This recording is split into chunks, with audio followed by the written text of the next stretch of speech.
हिमालय की बर्फीली ऊंचाइयों में जहां हवा इतनी पतली है कि सांस लेना भी एक संघर्ष बन जाता है, वहां एक ऐसा मौन युद्ध छिड़ चुका है जिसकी गूंज आने वाली कई सदियों तक पूरे दक्षिण एशिया के भविष्य को तय करने वाली है। यह युद्ध गोलियों या मिसाइलों से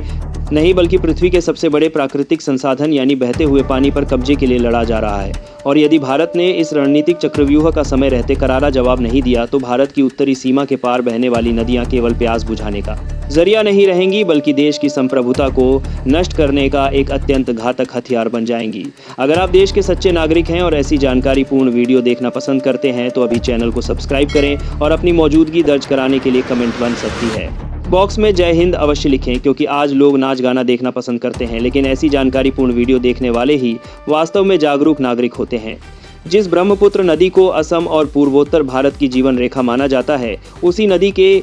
उद्गम स्थल तिब्बत के पठार पर एक ऐसा विशालकाय ढांचा आकार ले रहा है जो दुनिया के जल इतिहास में कभी नहीं देखा गया। यारलुंग त्सांगपो के नाम से पहचानी जाने वाली यह नदी जब महान हिमालय की विशाल चोटियों को चीरते हुए भारत के अरुणाचल प्रदेश में प्रवेश करती है तो वहां की भौगोलिक संरचना दुनिया की सबसे गहरी घाटियों में से एक का निर्माण करती है। इसी रणनीतिक स्थान पर एक ऐसा जल विद्युत महाप्रकल्प तैयार किया जा रहा है जिसकी क्षमता विश्व के सबसे बड़े त्रिघाटी बांध से भी 3 गुना अधिक होगी। जब कोई देश किसी अंतर्राष्ट्रीय नदी के ऊपरी बहाव पर इतना विशाल जलाशय और बांध बना लेता है तो उसका सीधा अर्थ यह होता है कि निचले बहाव में बसे देशों की जीवन रेखा अब पूरी तरह से उस ऊपरी देश के नियंत्रण में चली जाती है। तिब्बत का पठार, जिसे दुनिया की तीसरी बर्फ की छत कहा जाता है, पूरे एशिया का वाटर टावर है जहां से निकलने वाली नदियां चीन, भारत, पाकिस्तान, बांग्लादेश, वियतनाम, कंबोडिया और लाओस जैसे देशों के अरबों लोगों की प्यास बुझाती हैं और उनकी कृषि व्यवस्था को संचालित करती हैं। इस प्राकृतिक जल भंडार पर किसी एक आक्रामक शक्ति का एकाधिकार स्थापित होने लगता है तो केवल पर्यावरण का संतुलन ही नहीं बिगड़ता बल्कि पूरे उपमहाद्वीप की सामरिक और आर्थिक सुरक्षा खतरे में पड़ जाती है। महाशक्ति ने प्राकृतिक संसाधनों को अपने नियंत्रण में लेने का प्रयास किया है, तब उस क्षेत्र में महाविनाशकारी संघर्ष जन्म लेते हैं।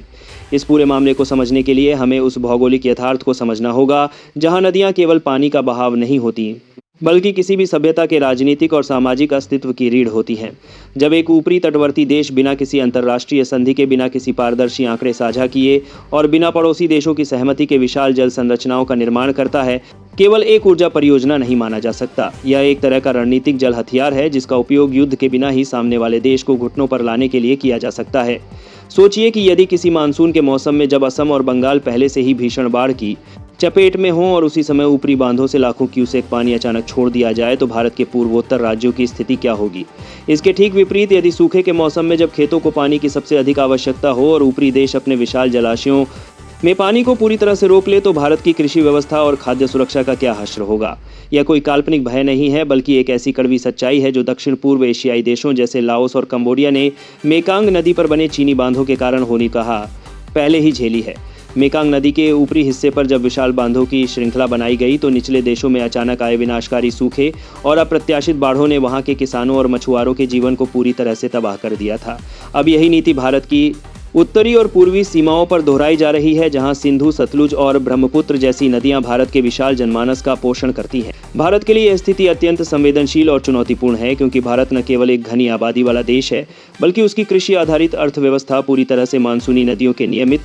बहाव पर निर्भर करती है। अरुणाचल प्रदेश और असम के लोग सदियों से ब्रह्मपुत्र के साथ एक अटूट सांस्कृतिक और आर्थिक संबंध साझा करते आए हैं, लेकिन अब उनके मन में यह भय व्याप्त है कि नदी का यह प्राकृतिक उपहार कभी भी एक कृत्रिम आपदा में बदल सकता है। अंतर्राष्ट्रीय कानून के अनुसार किसी भी अंतर्राष्ट्रीय नदी पर ऊपरी और निचले दोनों तटवर्ती देशों के समान अधिकार होते हैं और ऊपरी देश का यह नैतिक और कानूनी दायित्व होता है कि वह निचले देश के हितों को नुकसान पहुंचाए बिना किसी भी परियोजना का निर्माण करे। परंतु जब कोई देश खुद को अंतर्राष्ट्रीय नियमों और संधियों से ऊपर मानने लगे तो पड़ोसी देशों के पास अपनी संप्रभुता और सुरक्षा की रक्षा के लिए ठोस रणनीतिक कदम उठाने के अलावा कोई विकल्प नहीं बचता। भारत ने इस उभरते हुए खतरे को भांपते बताया कि एक का पड़ोसी देश के पास परावा से लेकर परेशान कर करनिया हुए अपनी जल संप्रभुता को सुरक्षित करने के लिए कई स्तरों पर एक अत्यंत मजबूत और व्यापक रणनीति पर काम करना शुरू कर दिया है। जब भारत अपने सीमावर्ती क्षेत्रों में बड़े जलाशयों का निर्माण करता है तो इससे 2 सबसे बड़े रणनीतिक लाभ प्राप्त होते हैं। पहला लाभ यह है कि यदि ऊपरी क्षेत्र से अचानक अत्यधिक मात्रा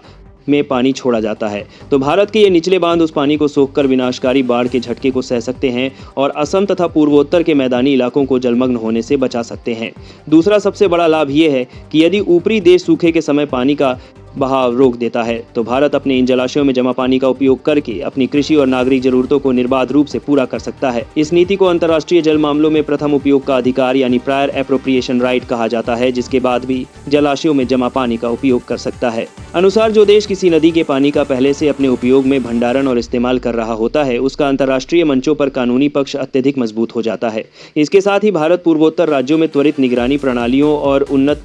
सैटेलाइट तकनीक का उपयोग करके सीमा पार होने वाली हर एक गतिविधि पर 24 घंटे पैनी नजर रख रहा है। यदि तिब्बत के पठार पर किसी नदी के बहाव में जरा सा भी कृत्रिम परिवर्तन होता है या किसी जलाशय में पानी जमा किया जाता है, तो निगरानी केंद्र तुरंत उस परिवर्तन को दर्ज कर लेते हैं। इस वास्तविक समय के आंकड़े के कारण भारत को किसी भी संभावित खतरे या जलभराव की स्थिति से निपटने के लिए पूर्व चेतावनी मिल जाती है, जिससे जान माल के नुकसान को न्यूनतम किया जा सके। बांग्लादेश, जो ब्रह्मपुत्र के सबसे निचले बहाव पर स्थित एक पड़ोसी देश है, वह भी इस विशालकाय बांध निर्माण से उतना ही चिंतित और प्रभावित है जितना कि भारत और बांग्लादेश मिलकर अब अंतर्राष्ट्रीय मंचों पर एक एकजुट आवाज उठा रहे हैं, जिससे दुनिया का ध्यान इस पर्यावरणीय और मानवीय संकट की ओर आकर्षित किया जा सके। भारत दुनिया के सामने यह तथ्य बार बार रख रहा है कि तिब्बत का नाजुक पर्यावरण अत्यधिक भूकंपीय क्षेत्र में आता है, जहां इतनी विशाल संरचनाओं का निर्माण पूरे हिमालय क्षेत्र के लिए एक बहुत बड़े प्राकृतिक विनाश का कारण बन सकता है। यदि किसी तीव्र भूकंप के कारण तिब्बत में बना इतना बड़ा बांध क्षतिग्रस्त होता है, तो उससे निकलने वाला जल प्रलय पूरे पूर्वोत्तर भारत और बांग्लादेश को मानचित्र से मिटाने की क्षमता रखता है। यह एक ऐसा पर्यावरणीय परमाणु बम है जिसके परिणाम आने वाली कई पीढ़ियों को भुगतने पड़ सकते हैं। भारत अपनी सीमाओं के भीतर बुनियादी ढांचे का अभूतपूर्व विकास कर रहा है, ताकि केवल जल ही नहीं बल्कि सैन्य दृष्टिकोण से भी इस पूरे क्षेत्र को पूरी तरह से अभेद्य बनाया जा सके। अरुणाचल प्रदेश में बन रही सड़कें, सुरंगें और आधुनिक जल विद्युत परियोजनाएं केवल बिजली बनाने के साधन नहीं है, बल्कि वे भारत की उस अटूट प्रतिबद्धता का प्रतीक हैं कि भारत अपनी 1 इंच भूमि और अपने 1 बूंद पानी पर भी किसी दूसरे देश का अवैध नियंत्रण स्वीकार नहीं करेगा। स्थानीय जनजातीय समुदायों को इस पूरी रणनीति का मुख्य आधार बनाया जा रहा है, क्योंकि वे सदियों से इन नदियों और जंगलों के सच्चे संरक्षक रहे हैं।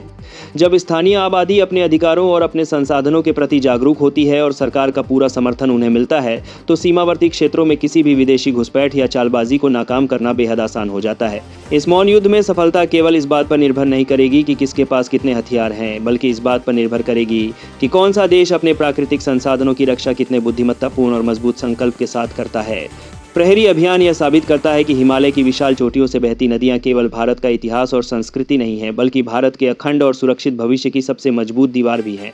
और भारत इस दीवार को हर कीमत पर सुरक्षित रखेगा। इस विशाल योजना के प्रथम चरण में भारत के पूर्वोत्तर के राजनीतिक मानचित्र को पूरी तरह पुनर्गठित करना शुरू कर दिया है। जब सियांग और ब्रह्मपुत्र की सहायक नदियों पर अपना एक महत्वाकांक्षी बहुउद्देशीय जल भंडार परियोजना को नींव रखता है, तो उसका मुख्य उद्देश्य केवल जल विद्युत उत्पादन करना नहीं होता, बल्कि एक ऐसा सुरक्षात्मक जलाशय नेटवर्क तैयार करना होता है जो सीमा पार से होने वाली किसी भी अप्रत्याशित हरकत का जवाब दे सके।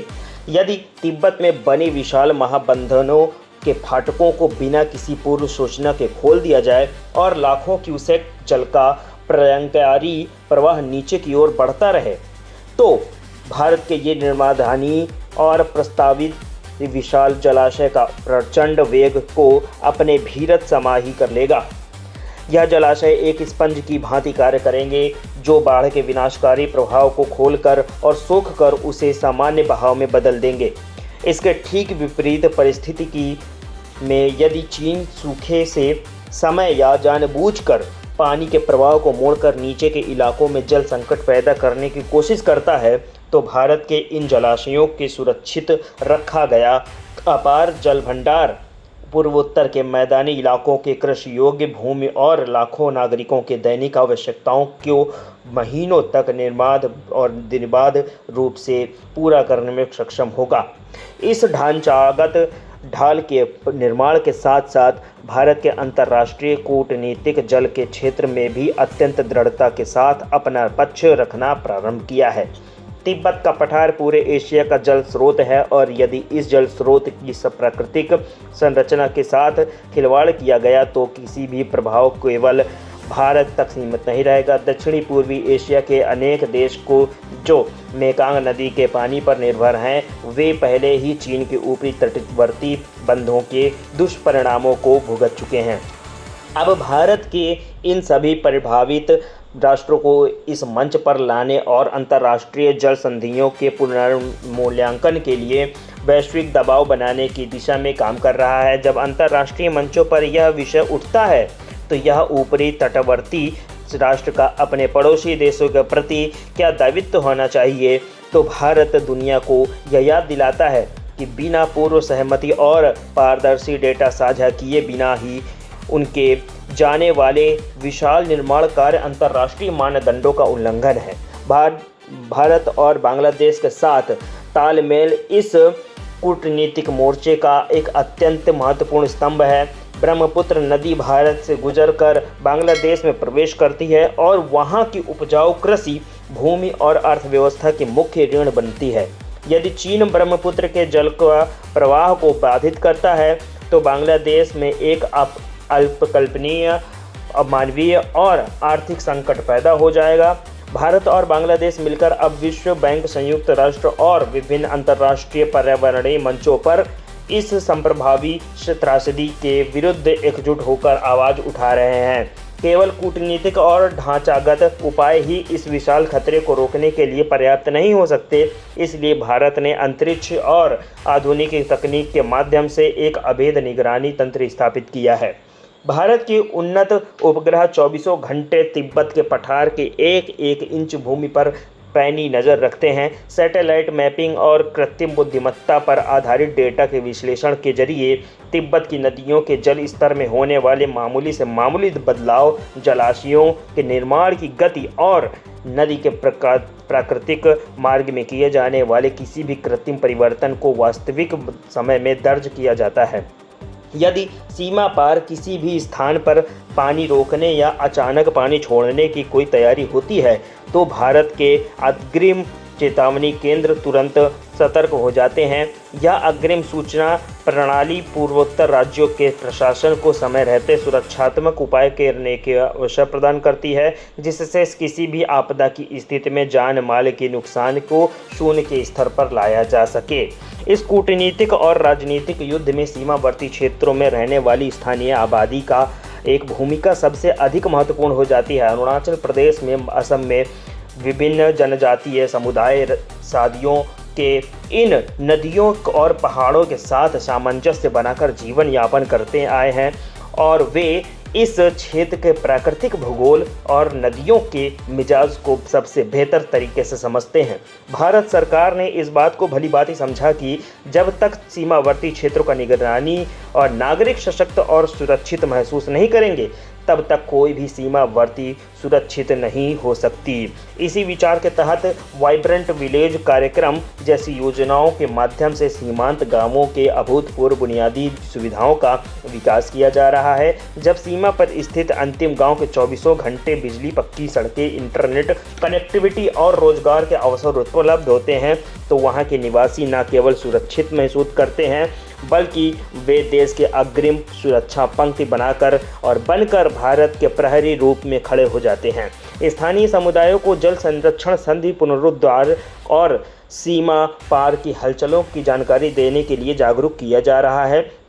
और किसी भी सैन्य निगरानी के प्रणाली से अधिक प्रभावी सिद्ध होता है। सैन्य दृष्टिकोण से भी भारत ने पूर्वोत्तर के अपने बुनियादी ढांचे का ऐसा कायाकल्प किया है जिसकी मिसाल पहले भी की जा चुकी है और इसकी मिसाल कहीं भी मिलती नहीं है। महान हिमालय की दुर्गम चोटियों के भेदकारी बनाई गई और सड़कें, आल वेदर टनल और मजबूत पुल केवल सेना के त्वरित आवागमन के लिए नहीं है बल्कि वे इस पूरे क्षेत्र के आर्थिक और सामाजिक विकास का मार्ग प्रदर्शित करता है। अरुणाचल प्रदेश के सुदूर इलाकों में अग्रिम लैंडिंग ग्राउंड्स और अत्याधुनिक सैन्य ठिकानों का निर्माण यह स्पष्ट संदेश देता है कि भारत अपनी सीमाओं की सुरक्षा के लिए हर पल पूरी